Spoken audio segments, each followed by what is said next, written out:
আসসালামু আলাইকুম ওয়া রাহমাতুল্লাহ। ডিয়ার এইচএসসি লার্নার্স, আজকে আমি তোমাদের ঢাকা বোর্ড 2024 সালের প্যাসেজ ন্যারেশন নিয়ে কথা বলবো।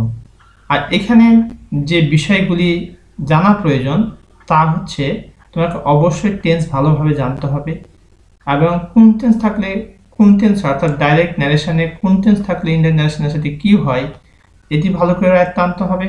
তারপরে সাবজেক্টিভ ফর্ম, অবজেক্টিভ ফর্ম এবং পজিটিভ ফর্ম প্রোনাউনে ভালো করে জানতে হবে এবং তোমাকে কাছের শব্দ যে দূরত্ব বলে শব্দে রূপান্তর দিতে হয় সেই বিষয়গুলি জানতে হবে। তো চলো আমরা আজকের এই প্যাসেজ ন্যারেশনটি প্র্যাকটিস করি। Change the narrative style by using indirect speeches, অর্থাৎ এই ডাইরেক্ট স্পিচ দেওয়া আছে, তোমাদের ইনডাইরেক্ট স্পিচে পরিণত করতে হবে। এই প্রশ্নটি ঢাকা বোর্ড 2024-এ এসেছে, বরিশাল বোর্ড 2022-এ এসেছে। মার্কস থাকে 7। এবার দেখে নি কি বলছে। প্রথমে আমরা ডাইরেক্ট ন্যারেশনটির বাংলা অর্থ ভালো করে রপ্ত করব।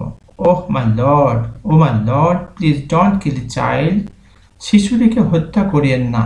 ক্রাইড দ্য ওম্যান, মহিলাটি কান্না করে বলল, ও মাই লর্ড, অনুগ্রহ করে বাচ্চাটিকে কি করিয়েন না, হত্যা করিয়েন না। Let her have the child, let her তাকে পেতে দিন, হ্যাভ দ্য চাইল্ড শিশুটিকে তাকে পেতে দিন। এখানে আরেকটি মহিলা আছে, তো এই মহিলাটি বলছে যে সেই মহিলাটিকে অর্থাৎ আরেকটি যে মহিলা আছে তাকে শিশুটি পেতে দিন। দ্য কিং সেড, রাজা বললেন, না everything is clear to me, এখন আমার কাছে সবকিছুই পরিষ্কার। পয়েন্টিং টু দ্য ওম্যান, মহিলাটিকে নির্দেশ করা, অর্থাৎ প্রথম মহিলাটি যে বলেছিল যে তাকে সেই মহিলাটিকে বাচ্চাটি পেতে দিন, তো পয়েন্টিং টু দ্য ওম্যান প্রথম মহিলাটিকে সে উল্লেখ করে বলছে, দ্য কিং এগেন সেড, রাজা পুনরায় বললেন, টু দ্য সার্ভেন্ট চাকরকে, give her the child, give her the child অর্থাৎ বাচ্চাটি তাকে দিয়ে দেওয়ার জন্য। She is the real mother, সেই হচ্ছে প্রকৃত মা। আসলে এখানে একটা ঘটনা ছিল, সেটি হলো তোমার যে একটি বাচ্চা, একজন মা বলছে এটা আমার বাচ্চা, আর একজন মা বলছেন বা মহিলা বলছেন এটা আমার বাচ্চা। এটা নিয়ে এক রাজার কাছে গেছেন বিচারে। তখন দুজনেই যখন দাবি করছে তখন রাজা বিভ্রান্তিতে পড়ে যায় এবং রাজা তখন কি করেন, সিদ্ধান্ত দেন যে বাচ্চাটিকে কেটে দেবে, অর্থাৎ হত্যা করবে আর কি। এখন প্রকৃত মা বলছে যে না, হত্যা করার প্রয়োজন নেই, এই বাচ্চাটি ওই মহিলাটাকে দিয়ে দেন, একে মেরে ফেলার দরকার নেই। তখন রাজা সহজেই বুঝতে পারেন যে না, আসলে এটি হচ্ছে প্রকৃত মা, হচ্ছে যে বলছেন যে তাকে বাচ্চাটি দিয়ে দেন, সে হচ্ছে প্রকৃত মা। এ হচ্ছে আসলে গল্পটি। এটি একটা প্যাসেজ ন্যারেশন আকারে দিয়েছে। এবার আমরা এটাকে ইনডাইরেক্ট ন্যারেশন করব। ও মাই লর্ড, এটা একটা ভকেটিভ কেস, সম্বোধন করে বলছে, লর্ডকে সম্বোধন করে বলছে। কে বলছে? Please don't kill the child, cried the woman, মহিলাটি মাই লর্ড, মাই লর্ড বলতে এখানে রাজাকে বোঝানো হয়েছে, রাজাকে সম্বোধন করে বলছে, oh my lord, please don't kill the child, অনুগ্রহ করে বাচ্চাটিকে কি করেন না, হত্যা করিয়েন না।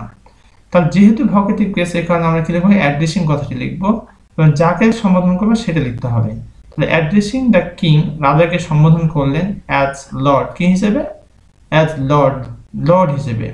কে বললেন এটা? The woman requested him not to kill the child, এটি কোন sentence? Please don't kill the child, এটা হচ্ছে ইম্পারেটিভ সেন্টেন্স। প্লিজ থাকলে রিকোয়েস্ট, অনুরোধ করা বোঝাইছে, এই কারণে।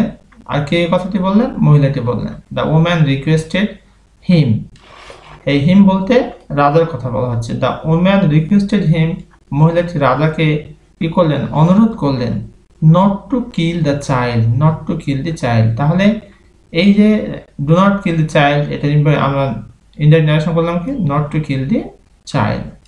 এরপরে দেখো, let her have the child, বাচ্চাটি তাকে পেতে দিন, এটা ইম্পারেটিভ সেন্টেন্স, যার কারণে আমরা কি করলাম, অ্যান্ড এরপরে ভার্বের পরে টু বসাই দিলাম, and to let the other woman have the child, and let the other woman. এখানে দেখো এই হার বলতে কিন্তু আদার একটা ওম্যান, অর্থাৎ মহিলা, অন্য একটা মহিলার কথা বলা হয়েছে এখানে। And to let imperative sentence পরে কি বসে, ইনভার্টেড কমা টু বসে, তাই এখানে টু বসালাম, to let the other woman have the child. এবার এই বাক্যটি খেয়াল করো, দ্য কিং সেড, রাজা বললেন, না everything is clear to me, এখন আমার কাছে সবকিছুই পরিষ্কার। তাহলে এটা কোন tense? Everything is clear to me, এটা প্রেজেন্ট ইনডিফিনিট। কোন টেন্স হবে? পাস্ট ইনডিফিনিট টেন্স হবে। The king then clear declare, the king then declare, অথবা আমরা বলতে পারি সেড, যে কোনটাই বলতে পারি। That everything was clear to him.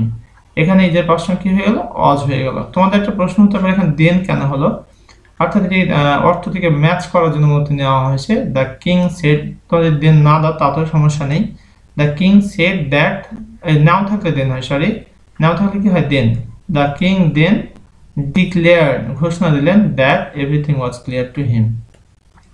তোমরা যদি এখানে ডিক্লেয়ার না দিয়ে সেড বসাও, the king then said that everything was clear to him, তাও কোনো সমস্যা হবে না। পয়েন্টিং টু দ্য ওম্যান, মহিলাটিকে নির্দেশ করে, দ্য কিং এগেন সেড, রাজা পুনরায় বললেন, টু দ্য সার্ভেন্ট, চাকরকে, গিভ হার দ্য চাইল্ড, বাচ্চাটি তাকে দিয়ে দেওয়ার জন্য। এখানে দেখো পয়েন্টিং টু দ্য ওম্যান যা ছিল তাই আছে। দ্য কিং ইনস্ট্রাক্টেড অথবা ওয়ার্ডার্ড, অর্থাৎ আদেশ করলেন। এখানে দেখো গিভ হার দ্য চাইল্ড, এটা হচ্ছে ইম্পারেটিভ সেন্টেন্স। ইম্পারেটিভ সেন্টেন্স কি বলছে, গিভ হার দ্য চাইল্ড, তাকে বাচ্চাটি দিয়ে দিন, অর্ডার করছেন চাকরকে অথবা নির্দেশনা দিচ্ছেন, যার কারণে এখানে কি করলাম, দ্য কিং ইনস্ট্রাক্টেড অথবা ওয়ার্ডার্ড, কাকে অর্ডার করলেন, দ্য সার্ভেন্ট। আর আমরা জানি ইম্পারেটিভ সেন্টেন্সের যখন ইনভার্টেড কমা উঠানো হয় তখন মূল ভাবের পরে কি বসে, টু বসে। তাই এখানে to give her the child, to give her the child, এতটুকু শেষ হয়ে গেল।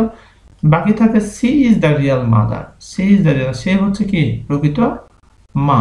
অ্যান্ড অ্যাডেড দ্যাট, এটা হচ্ছে imperative sentence, she is the real mother, sorry assertive sentence, যার কারণে আমরা কি লিখবো, অ্যান্ড অ্যাডেড দ্যাট, অর্থাৎ এখানে এক ইনভার্টেড কমার ভিতরে দুটি বাক্য রয়েছে, যার কারণে আমরা এখানে লিখলাম অ্যান্ড অ্যাডেড দ্যাট। আর she is the real mother, সে হচ্ছে প্রকৃত মা, প্রেজেন্ট ইনডিফিনিট টেন্স, এটা হয়ে যাবে পাস্ট ইনডিফিনিট টেন্স, যার কারণে হয়ে গেল she was the real mother, ইজের পাস্ট ফর্ম হয়ে গেল ওয়াজ। এই ছিল ঢাকা বোর্ডের 2024 সালের প্যাসেজ ন্যারেশনটি। প্রিয় শিক্ষার্থী, তোমাদের কোথাও যদি বুঝতে সমস্যা হয় তাহলে কমেন্ট করে জানিয়ে দাও। ইনশাআল্লাহ I will try my best to give your comment reply. Thank you very much for watching this video. এখানে শেষ করছি। আসসালামু আলাইকুম।